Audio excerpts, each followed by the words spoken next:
Welcome to Restaurant Catering Smarts, your go-to podcast for restaurateurs looking to better operate and grow their catering profit centers. With every episode, you can count on expert advice, innovative strategies, and tasty tips straight from industry leaders. Our purpose is to help your business thrive. So, let's dig in to another juicy episode. Hello again, I'm Michael Attias, your host of Restaurant Catering Smarts, and today's guest is Kelly Grogan, founder and CEO of CRUMBS, an innovative platform designed to help restaurants streamline their online ordering, delivery, and catering services. Her background in tech and customer-focused solutions has enabled her to develop tools that drive efficiency and enhance customer experiences. Kelly's insights and experiences in both the food service and tech spaces make her a valuable voice in the world of restaurant management, and we're excited to have her on the show today. But before we get into asking Kelly a bunch of questions, let's take a minute to recognize our sponsor. This episode is brought to you by Catering Software, the industry leader in helping restaurants turn their catering chaos into calm.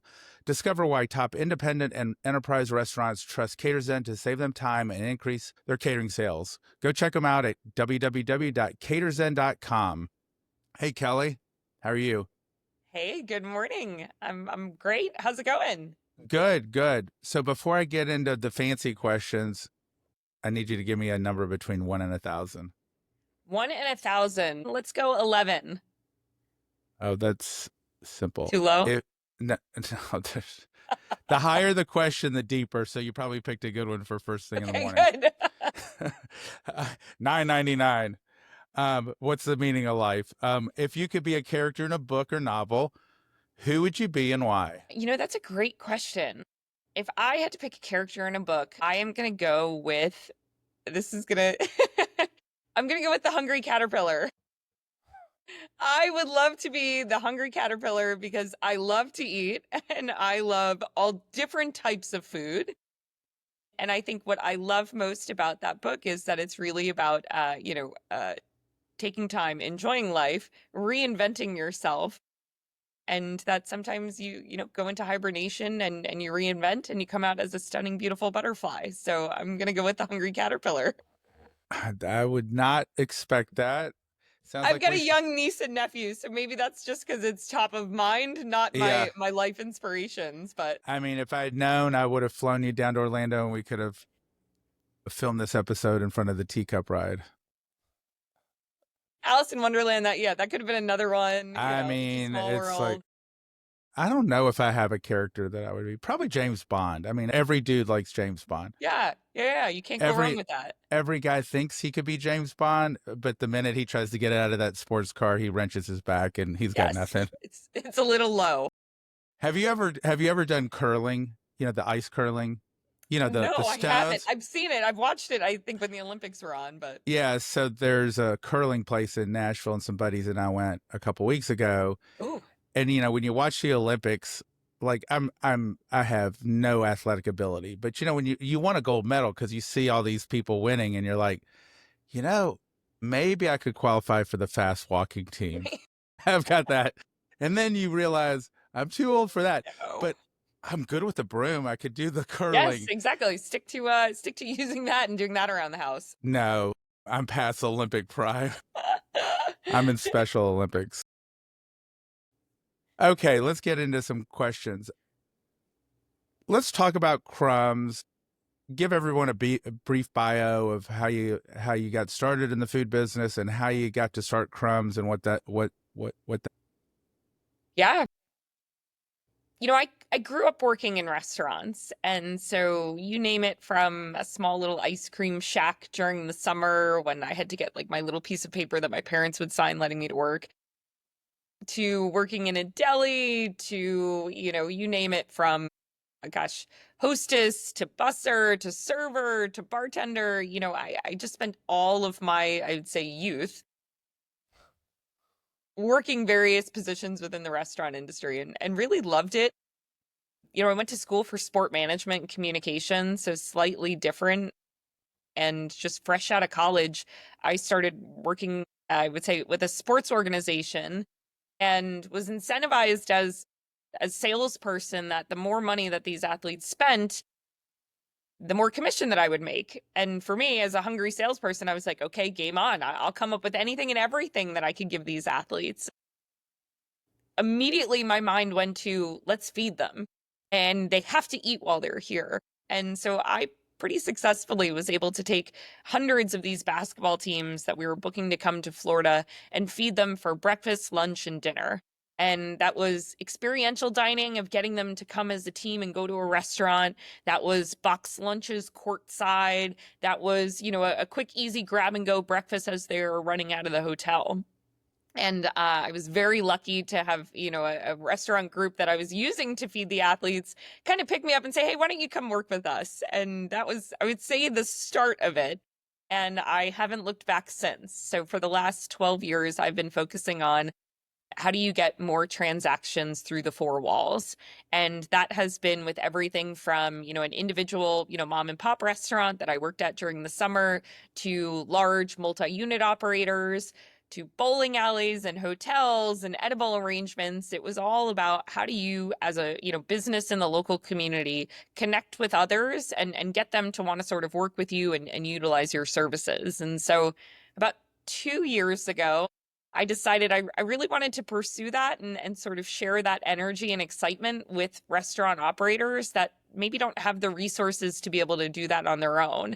And so at CRUMBS, we focus on helping restaurant operators with their incremental revenue channels: catering, group dining, fundraising, local store marketing, and third-party delivery sales, everything in between. And we're really here to be an asset to restaurants to help them take advantage of those channels and really sort of make them their most profitable channels within their restaurant while they focus in on continuing to kind of cook the food and execute it, because that's something I can't do. So, and you don't I want me can, to do it. yeah, I can cook, but I don't want to cook for 1,000 people a night. No way. Oh my God. They called me in my restaurant Senorita Fingers. Yeah. Not because I have beautiful hands, Yes. because when it comes to the hot food, I mean, some of these guys, they have Isn't it asbestos crazy? fingers. It's nuts. It's absolutely nuts. But I have a lot of respect. I could engineer the food. I want to focus on, if you had to break down what you focus on, like what percentage of what you do with clients is catering versus the other stuff? I would say majority is going to be catering, but I think the interesting thing about catering is that it trickles so much into the local store marketing category. When you think about growing your catering program and what it takes to sort of be successful within your four walls with it, it really does start with the local store marketing side of things, and they go really hand in hand. And so I would say a lot of people come to us saying, help me grow my catering. I want more catering sales. I want to do more. Find that once you start peeling back the layers, it does translate into some of those other areas of the business. And we will typically implement strategies to say, okay, you want to get more catering orders? Well, let's show you how you can do that through your local store marketing, through your third-party delivery and online ordering, and through any of those other, programs that you have operational inside of the restaurant. So definitely catering. So when you get brought in, are you getting brought in at multiple stages? Let's say somebody's going to come in, the phone's ringing and they get an order or two a week, but they know that there's money in it, right? They see other people crushing it with catering. Where do you start? I think the beautiful thing about catering right now is that every restaurant is in a different journey when it comes to catering. And I think all of those sort of have different needs associated with it. And so if you are just getting started, and like you said, right, you're getting a couple of orders that are coming in, maybe you're on some of those marketplaces and you get an order and you're excited and it's stressful to kind of get that one order out the door. But we also work with clients that have thriving, catering programs that are making up 50% of their business. And, they're at that point where it's like, okay, we can do more, but how do we get more? And so we really come in and kind of customize our solution to helping those operators wherever they are in their journey, depending on what they might need. I think, for those that have been doing it for quite some time that are seeing that volume, sometimes they need an outsider to say, hey, wait a minute, like you're leaving money on the table by not having X, Y, or Z. Or, we went to your website and tried to place a catering order and I can't order, a tray of cannoli coming through and checking out. And so that's where I think we're able to help operators on all ends of it. Mostly the operators that are like, hey, I'm in phase one of catering, right? We're getting the orders and how do we do more? How do we kind of have that, that infrastructure for it? And we have a pretty decent checklist that we go through of like, okay, these are the easy wins. These are the things that you don't have to spend any money. You don't have to, put anybody on the streets. You don't have to, make any awkward cold calls, any of that stuff. Here's some key areas that just by having catering sort of visible inside of your four walls and to your network and to your community, naturally you'll find that your inquiries and your sales will go up from it. So I'd say that's where that initial deep dive comes from. The next one is definitely on the operations side though, because once catering starts to happen, and I think it starts to catch in your community, you've got to be able to execute it. And so that's definitely where we tend to look next is, are you ready to take on more catering orders? Do you have those systems in place? Because that's where I think a lot of people can get caught off guard, and you really have that, that one chance to nail it with a client, for the future. Where do you see, let's talk about the menu. Where do you see the biggest, I have a bias on this, but I want to get your perspective. What do you see the biggest problems these restaurants have just in their catering menus? Yeah. Well, I think it starts with, you have to be intentional about your catering menu, and you need to think about what the catering menu is truly feeding, because that's going to be different than your existing guest that's coming into the restaurant and placing their order. It's really not about just taking your menu and multiplying it times 10 and multiplying the price and saying, oh, there we go. Really need to be intentional on what that looks like and defining what that looks like.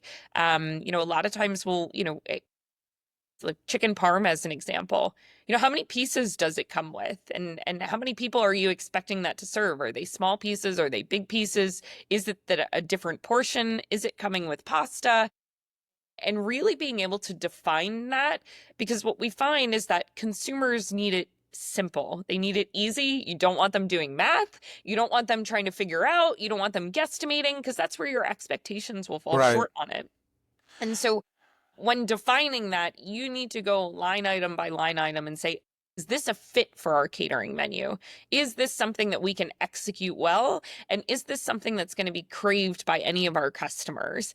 It's okay to not have all your menu items on your catering menu. And I think that that's always such a, misconception, is that like, oh, our customers love our, quesadillas. We have to put quesadillas on the catering menu. And it's like, you don't, it's because it'll be a poor guest experience when they don't travel well and they're not what they usually get.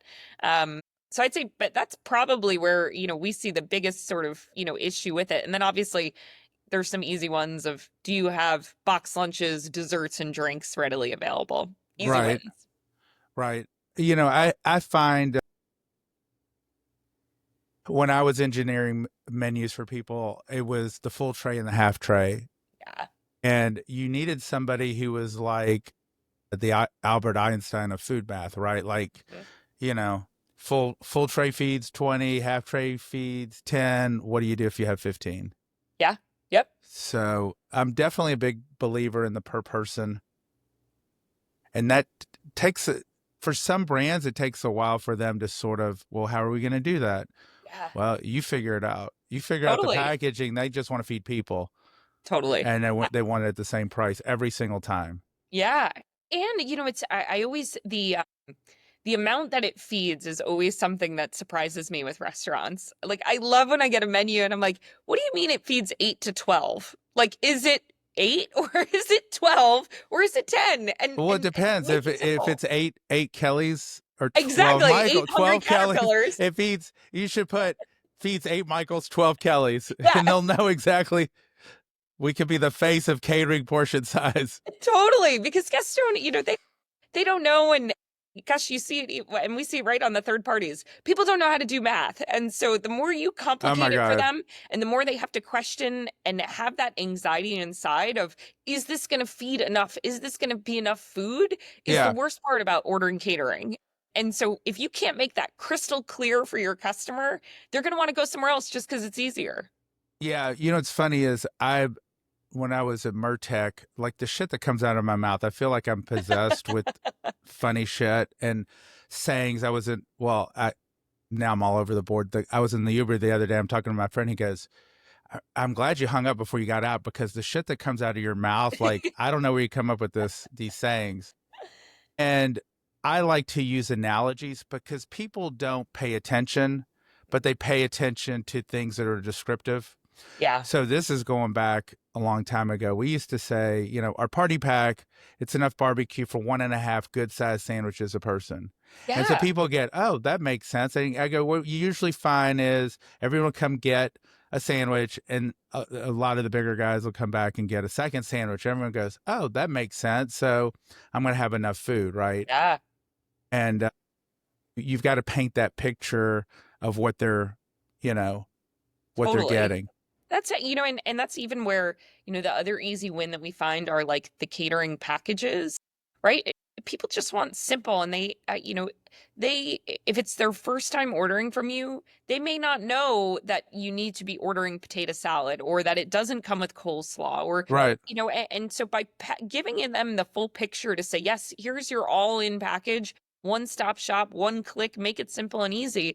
It just makes it that much not only easier, but I think the confidence level for the guest is there of like, oh, I'm ordering the party package. It's going to have everything I need. I don't have to worry about, Now, do I need something else to go along with it? And we complicate some of these catering menus by asking the guests to make 25 different decisions. And they're like, they're well, planning a party and all this well, other stuff. Make it well, easy. the other problem is on the store level, right? So you've Oh, got yeah. whoever's answering the phone. I don't care if it's a phone center or we had hostesses take a lot of our orders, and you don't have time to do food math. Like, oh, well, what if I get a pan of this and a pan of this? And what about a half pan of this? And you're sitting there and you never have the same experience twice because it's all subjective, right? Yeah. Whereas if you have a per person, it's like, here are the packages. Yep. What do you want? And you're done, right? So anybody can say, do you want the good, better, best package? What entree do you want? Or entrees do you want? What sides do you want? Yeah. And then you add an upsell for more premium entrees, because there's nothing worse than the person that has 12 packages. I can't get my head around 12. I can get my head around 3. I don't have time to read. Yeah. You're right. And tell me that, okay, we know that ribs are going to be more expensive than pork, or Yep. steaks more expensive than chicken. I mean, we all get that. So just put in the low price and let somebody else.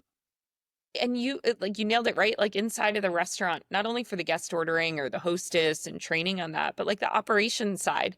You want your team to be able to say like, yeah, we've got 3 celebration packages all day long, and they know that that is 3 chickens, 3 cannolis, 3, and so they can execute it, because that's where you run into less issues with missing items. The second you've got 20 different things that you need to make sure one has cheese, one doesn't have cheese, like that's where you run into issues operationally and items get missed. But man, if your team's just churning out packages and those easy to execute items, that makes it a lot easier for them to be able to increase their volume with it. Yeah, I think the concepts that can have more standardization. I think the tough thing is, like, I'm not going to mention the chain, but I had a brief conversation with a hamburger chain, and it's like, oh my God, I would not want to be sending out 100 hamburgers. Like, by the time they get to you, number one, number two is, 22 of them have pickles, but no lettuce. And then, and then how do you divvy that up? When I was working with chains, I was like, do a build your own sandwich bar, like the chicken breasts in one pan, the burgers in another pan, and give them all the fixing and let them make it the way they want. That's catering. Yeah. Yeah. So they're way happier that way too. They, the guest experience, because otherwise it's, my bun was soggy, I grabbed the wrong one, it wasn't enough of but the build your owns are just such an easy win. And I mean, great on food cost, great for execution. They're definitely, if you can do it, you should, just because it just And I think presentation wise, it looks much It looks better. much better than I'm Yeah. getting a burger that was cooked 2 hours ago. I mean, you're not going to get even if you get a burger in the restaurant, by the time you get your drink and you go to the bathroom and you wash your hands, Soggy. I Yeah. mean, it gets a little, I mean, some of it's okay, but you Yeah. know, a little bit is okay, but not something that's been sitting around for, I don't think since college when my buddies and I took over his parents were out of town and we bought like 200 crystals. We ate on them all weekend. Yeah. You They're can do so that when good. you're in college and you're drunk and stupid. You Yep. can't do that for an event. You can zap it in the microwave. You can throw it on the stove. You put Exactly, enough whatever. toppings on it, it's fine. Dunk it in water and Or your microwave it. It's beer, fresh I again. mean. Exactly. Exactly. That could be a whole nother college catering. It could be day old food. Honestly, They'll take it. very different expectations for college catering. Exactly. Pizza. I had I was talking to somebody about food, like, do you share food or not? I'm like, I don't like to share food. Like, if I have a significant other, I'll share, but like I'm just not a sharer, right? And I said, even in college, I got anchovy pizza because nobody had asked for a slice. Nobody would. Nobody will touch that. Exactly. So you could leave that damn thing all weekend. You get pepperoni pizza, you're lucky to get a slice of your own. I hope you at least put it in the refrigerator. Well, I ate it all, but that's a whole nother thing. Okay, so we got the menu. Let's talk about how to get the word out there. You talk about local store marketing. What's your definition of that, and how would you use that to let people know about catering? Yeah. It's on the local store marketing side of things, you want to be present in your community. It is definitely, whether you're trying to grow your catering program or not, you have the opportunity with your four walls in your local area to be different than every other restaurant that's either next to you, around the corner, and being present is going to drive that regular business as well.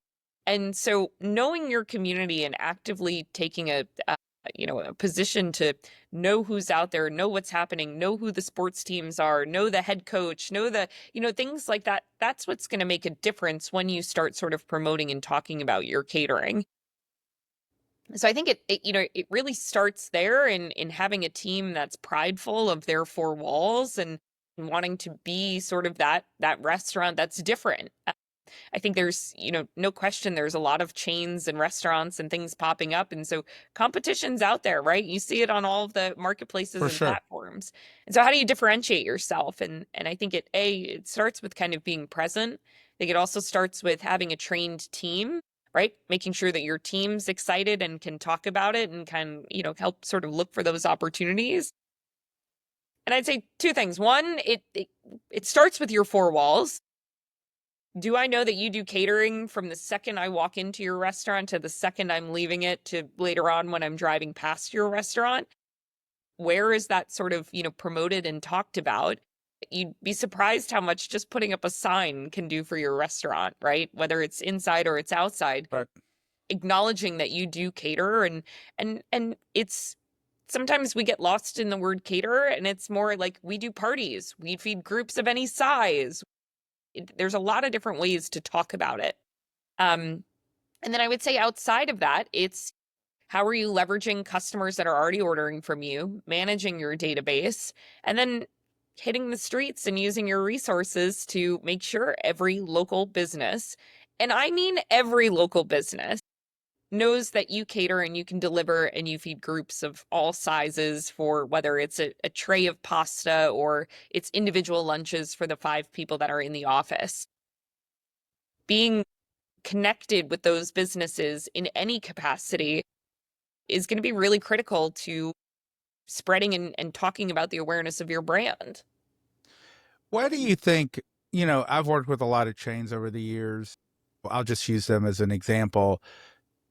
There's no secret how profitable catering is. You could look at some of the brands like a Jason's Deli, a Moe's, a Mission Barbecue. Catering is like part of their DNA, right? They hire the salespeople, they eat, sleep, breathe it. I mean, and their profitability and also their store count, right? You're getting paid to advertise your brand.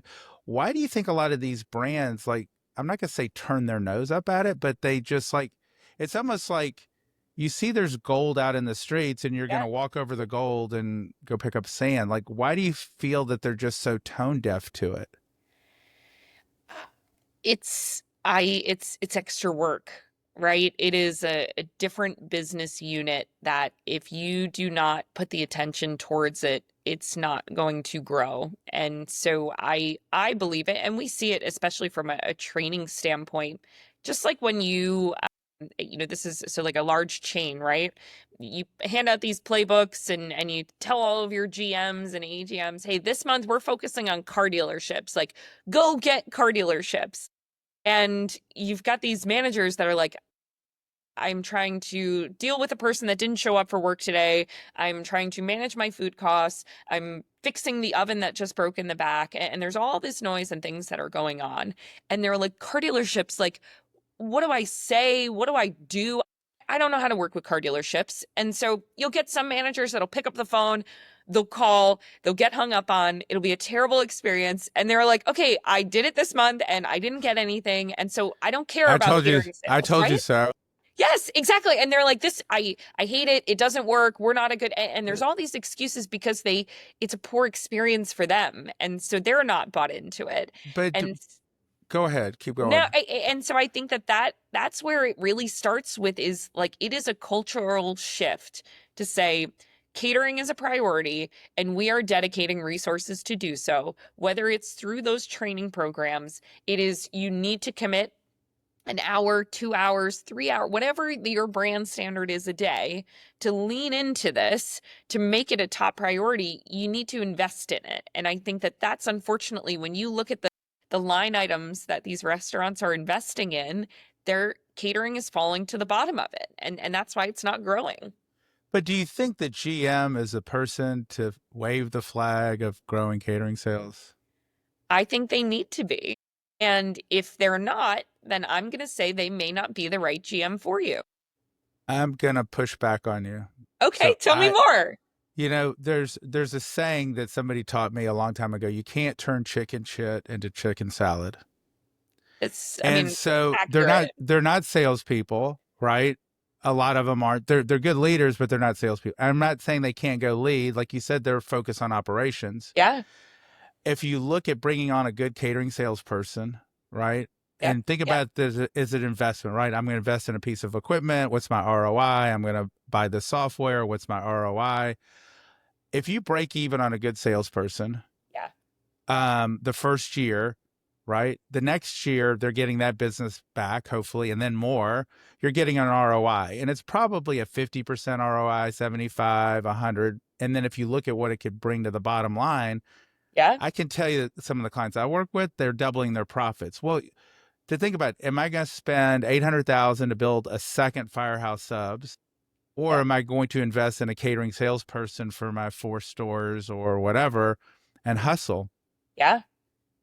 That's how I see it, because it's so difficult. Or if you happen to have some really good employee who likes to sell, will go out there, a young Michael or Kelly, out there hustling it. Otherwise, I think now you could have a GM who's a good hustler and a good salesperson, but I think it's difficult to say, okay, I'm going to put one more damn thing on your back. But it does take a commitment. I don't get it. Yeah. I've talked to franchisors about, why are you selling franchises to people who can write a check? Go find somebody who lost a job or tired of corporate sales. They know how to sell. They can find somebody to make sandwiches. They can find somebody to make pizzas, and they can go out in the community. They're a 6-figure baller, ex-medical sales, pharma sales, B2B salesperson, and they can crush it in the franchise space. They didn't vote for me. I'm sure they will in the future. No, I was born in another country, so I can't be president. I would gladly serve as benevolent dictator, but I think I swear, I think it goes back to everybody kind of being in their different, space when it comes to that catering journey. And I'm sure you probably see it where you'll get some of these operators and groups that hire a salesperson, but they don't give them any tools. And so, Exactly. right, you hire a person and you're like, go sell catering for me. And that salesperson is then like, okay, great, but I don't have a menu that works. I don't have a way to send somebody an invoice, have a system to, and then all of a sudden they end up in this like spreadsheet hell, right? And so is that sort of chicken or egg, right? Do you hire the salesperson and then layer in the systems, or do you start with systems and then layer in the salesperson? What do you think Or is the you best you approach? hire a salesperson to help develop the system, or you Yeah, come to us, one of us, yeah, to build systems. But the other thing is I see a lot, which I think brands are, hey, we want you to be the catering director, aka 6 hours a day you're making sandwiches, delivering food, setting up, and then 2 hours a day you can prospect, right? It's like, yeah, come on, set everybody up for success, because if you do a good job, there's so much money yeah. in it, and it's free. I've told brands before, put 100% of your money in catering, because you're getting paid to look. Costco's got to figure out, they got Oh, an army of grandmas across the country sampling food, and they're selling the hell out of whatever grandma's true. sampling, they're selling the hell out of. Yeah. I think it's, gosh, how many times I've seen that for those catering sales coordinators, managers, and a lot of times they're stuck like right in the broom closet in the restaurant somewhere with this like archaic laptop that they're trying to use, that noise, people coming in and out, they're trying to make cold calls. And but at the end of the day, I always say that salesperson, they have one of the toughest jobs, because not only are they trying to juggle bringing in new business and doing tastings and getting people to try and try out the food, but at the same time they have so much on the line when that order doesn't go out correctly, or For sure. they run into issues because they went out and they sold it, and it's their reputation. And now all of a sudden you had a chef that called out and they forgot the lettuce, or the chicken was undercooked, or whatever it may be, and now all of a sudden, who's getting that phone call? It's the sales rep. And the sales rep has to say, I'm so sorry, it'll never happen again. Like, how can I bring you cookies? Right. And now, not only is your salesperson not able to be making cold calls, right? Not able to go out and get new business. Now they're backpedaling, trying to keep business. And Yeah. so that's where I swear, when you look at the catering side of things, yes, a catering salesperson can grow sales for you, but man, the easiest way to burn through them is to have bad operations that all of a sudden, there is nothing worse as a salesperson than Oh my having to God. take that phone call of, my order didn't arrive, it showed up late, it was completely wrong. Like, and it happens, right? Eh, We get it, mistakes happen, but those are the worst. they are absolutely worse. I mean, and part of that is training Yeah. and I guess preparation. So we used an independent courier service, and all their drivers would keep Yeah. backup paper products in their car just in case. Great. Probably one of my favorite stories is we were doing this Ducks Unlimited banquet, I don't know, an hour and a half south of Nashville, and had this guy, Kevin Mick, old Marine, former Marine, big guy. And he forgot the barbecue sauce. It's like, how do you forget the barbecue sauce? Like, we That was the barbecue first thing we should have restaurant, had. right? Right.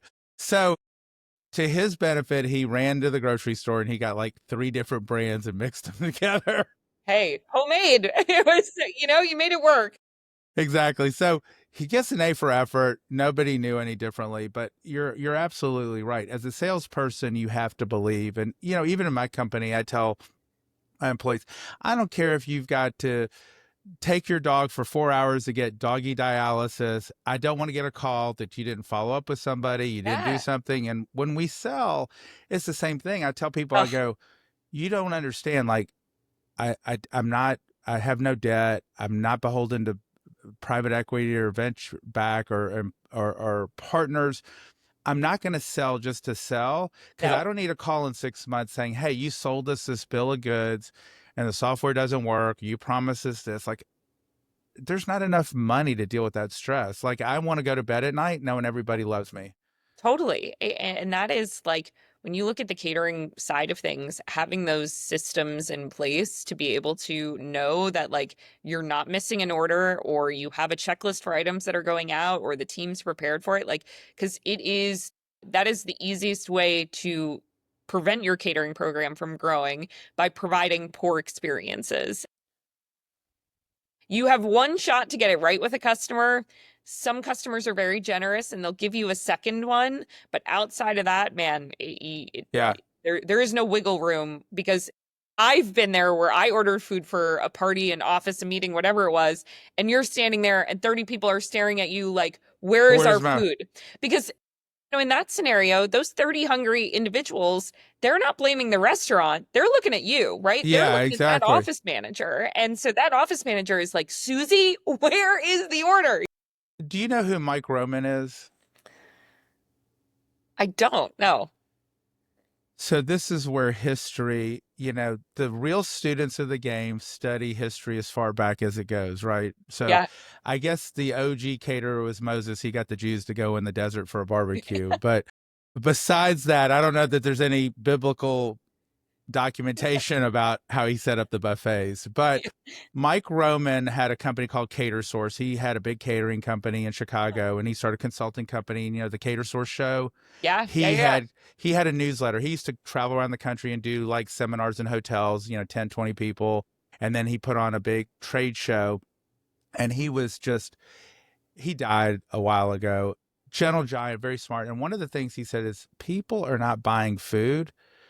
They're buying lack of embarrassment. Yes. Right? Like, I don't care if your food's a 10, if it shows up late, if I can't get last minute orders, you leave stuff off an order. I can't be embarrassed. That admin is not getting stock options because the box lunch just showed up on time. Totally. But if they don't show up on time, you look like a fucking, like, who can't order lunch? I mean, it's like one of the easiest things that you should be able to do is get lunch on time, right? It is a thankless job ordering lunch, because that's the thing, that stress of, did I get a notification? Is it on its way? Did I order enough food? Right? All of those questions. It's such a thankless job. And man, when you are in the line, in the heat like that, and it doesn't show up, or it shows up wrong, or they dropped the queso in the parking lot, it is like, it's a day ruiner. It's a day ruiner. And I understand somebody saying, I just don't think I'd ever order from that restaurant again. It's just not, to your point, it's not worth the embarrassment. It's not worth the stress. I've got a million other things to do, And there's a million people who'll do a good job, for sure. Everybody's fighting for the business. Now more so, for sure. Okay, so I want one more tip of building catering sales, and then I'm going to ask you one other question. I would say catering sales, one of my favorite activities to do with any groups that we work with is, who do you know? And so we've got a worksheet of probably 20 questions. And what I love about this is that this allows the GM, this allows as a team exercise to get to know those individuals that are working inside of your four walls, the ones that are, providing the great guest experience, talking about catering, helping you to get orders out the door. And so we go through a process of, who do you know, right? Who do you know in the community? Because you're obviously choosing to work at my restaurant in this area. So I want to know, where do your parents work? Where do your kids go to school? Where'd you buy your car? Who do you bank with? Where do you work out? Where do you live? Who bought you? Those types of key questions that allow you to connect with your team. That's awesome. And I love it because, again, you're two birds with one stone, right? Yes, you're instantly learning 20 questions about this new team member that just joined you. You've got a better relationship with them. You get to know them. But now you can say, hey, Jimmy, I know you said your kids go to, Harrison High School around the corner. Any chance you could help me get connected to the secretary that's sitting in the front? Or can you help me drop my flyer off? And now all of a sudden, you've got other people growing the sales program for you. They're bought in on it. They feel like they're part of the success. And if you've got 10 employees times 20 questions, you've got your lead list right there. Start right there with that list. It's the easiest ones you can go after. Oh my God. My brain's thinking of email marketing and some other stuff, but we can discuss that. That is awesome. Okay, so let's talk about follow-up marketing, right? Because everybody, since I've been in the marketing game, everyone's like, get a new customer, get a new customer, get a new customer. But a lot of companies across the board, right? They don't do reach out to inactive customers, stay in front of customers. Why do you think that is? Time and systems. I'm sure you ask everybody, they would yeah, of course we would love to do that. Of course we want to be following up with our customers. Of course we always want to provide a best guest experience, but time gets in the way. And I think and something we always talk about is, right, catering needs to be intentional. And you need to either A, have the systems in place and invest in setting that up, or you need to take the time and put it on your calendar and make it a non-negotiable to say, okay, maybe we don't have a great CRM system. Maybe we don't have, a database, but I do know that I can carve out time on Tuesday afternoon after I did my payroll, after I put my food order in, and I can say, okay, I'm calling every guest that ordered last week, and I'm just calling to say thank you. Or Yeah. in addition to that, I'm calling, and there's tons of to schedule it, but Tuesdays are for orders from last week, and maybe Wednesdays are from orders this time last year. And so building that time into your schedule, just like you do with those regular standard operations, right? Like, you have to build it in, you have to document it and commit to it. That's the only way the follow-up happens, unless you get a good system. But It's funny. I am so geeked out on AI. Like, yeah, I eat, sleep, and breathe it. I'm going to share something I just learned the other day. And I truly believe at the end of the day, we're all going to die from AI. Because probably. I won't get into the whole guts of this, but if we sit around and have nothing to do, we will turn to debauchery and destruction, right? So I think the wise people are buying land someplace. I have a Yes. small plot in Safe Costa houses. Rica. And they will turn to homesteading, right? Like, hey, I need a purpose. I'm going to raise chickens. I'm going to paint. I'm going to go fishing. I'm going to do something productive besides sitting in the government provided basement. Imagine that. They're going to take warehouses and turn them into basements with lazy boy Totally. recliners and video. And then it's almost, you're just going to be, I don't know, they'll just have food in a tube that they bring to you all day long, and you just waste away. And then That's it. if you're pissed off, then you kill a bunch of people in the room or whatever. But the smart people are going to say, look, I need to think, I need to be engaged. And so go find yourself some third or fourth world country that you can get 1,000 acres and set up shop, because that's where it's going to be. Or be friends with Elon Musk and end up on Mars. I don't know what other stuff you have. So that's the option. Yeah. So we're doing a lot of research into AI voice. We've got some stuff we're working on that's going to be really cool. Yeah. But do you know what a voicemail drop is? Is that where you kind of pre-program them and it like pushes them all out?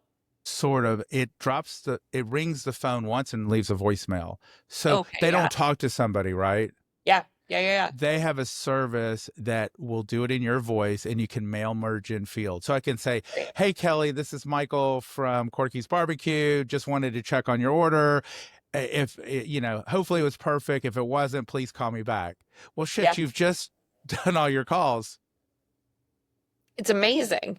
It is ridiculous what's coming out. So we're trying to figure out, I think they have voice AI to like qualify leads and some other stuff. When they have outbound, sign me up. Sign me up. Yeah. We've looked at a couple. We've looked at a couple solutions for sort of those like outbound calling, and then it picks up and transfer. But it's not there yet. It's just not. It's still not as authentic, and we've got some systems that will auto populate some of those those. And I tell our salespeople all the time on the AI replies and stuff. You have to be so careful, because some people, as I'm sure you can, I mean, we can spot it a mile away right now. Yeah. And it's so important to use AI, but not become reliant on AI like you were just talking about, right? It is using it in the right areas. Yeah, it's a tool. Right now it's a tool. Yeah. Eventually you won't be able to totally tell the difference. Yeah. It is definitely it's a helpful tool, and gets your mind working enough is how I think about it, is that, you want to use it to help fuel those different types of initiatives and activities. And it can be, a prompt that we just used for a client was, give me 2-sentence thank you note follow up, right? That's on brand, that's coming from me, that's fun, exciting, and appreciative. And it's going to help take away some of that, that thinking process, but it's still going to be intentional enough where that operator has to take it, has to send it, and wants to, kind of share it. And so I think there's definitely some ways that it can help that process, but nothing will replace having to have follow-up happening in some capacity. You want to say thank you, right? Thank you goes a long way in catering sales. I used to have Gail, who was my office manager. She took most of the catering orders. She'd have to write thank you notes every afternoon. Yeah. Handwritten thank you notes. It makes a big difference. We talk about, putting that, trying to convert some of those marketplace orders, a handwritten thank you note in there so they know it's not just some robot on the other side that's executing their order. It goes a long way. And while that may not translate into another catering order, or that may translate into maybe another one from that platform, I would be willing to bet that the person that received that would be more inclined to walk into your 4 walls and want to meet the team or place an order or order for their family because they feel appreciated. They felt like this person recognized for sure. me, Yeah. And I think a lot of people don't realize, you think of marketing as something cute and clever. Marketing is anything that touches a prospect. Genuine. It could be how clean your parking lot is. What's the vibe I get when I drive by? What was the courier like who set up the food? Every little thing goes into people's perception. Totally. It's all marketing, right? Yeah. Okay.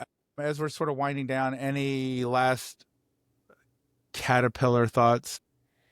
I guess it's almost lunchtime, right? So what where you are. Well, you know what? Here, that's it. That's the segue that I'll use. I would say, you can put money into advertising and marketing all day long, and you can send out emails, you can put up a poster, you can run Google ads, Facebook ads, but guests want to try and know your food and know what the expectations are. And so don't shy away from the tasting side of things, of getting your food into the hands of those offices, those employees, those local businesses. A food drop does go a long way. There's a lot of ways that you have to make it profitable and schedule it and go about it. But your food is what will keep customers continuing to come back, in addition to obviously the service and the relationships.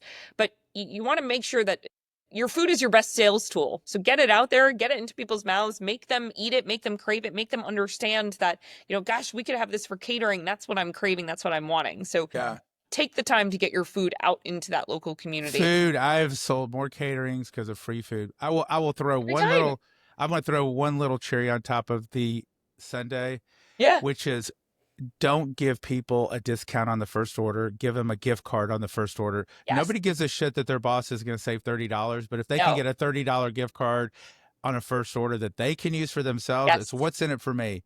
Yep. People don't get that. Gosh, I couldn't. It drives me crazy when we encounter sales processes that are leading with, here's 10% free delivery, free. That means nothing. It means nothing. It means nothing, right? and you're prostituting your. Well, first of all, if you're going to do anything, give something for free. Don't discount. Somebody was going, oh, we give a discount. Well, why don't you give them free cookies, and it costs you 1/10 of the price of the discount, and then they appreciate the cookies. But anyway, I'm sure we could talk for days and days. But I've got work to do here at the beach. Life is tough. I've got lunch to eat, so. You got what? I've got lunch to eat. Yeah. Are you going to any place exciting or just? No, I've got just meeting a couple friends. I'm here in the city, so we'll see. There's plenty of options here. My God, Samantha and Carrie and. Yep, exactly. I'm not gonna. I'm just gonna say you're Charlotte. You're Charlotte. Say, don't try and guess which one I am. So. You'll always be Charlotte to me. Okay, I'm gonna get us out of here. You've been listening to Restaurant Catering Smarts. For more insights and episodes, make sure to follow along, subscribe, and share at caterzen.com.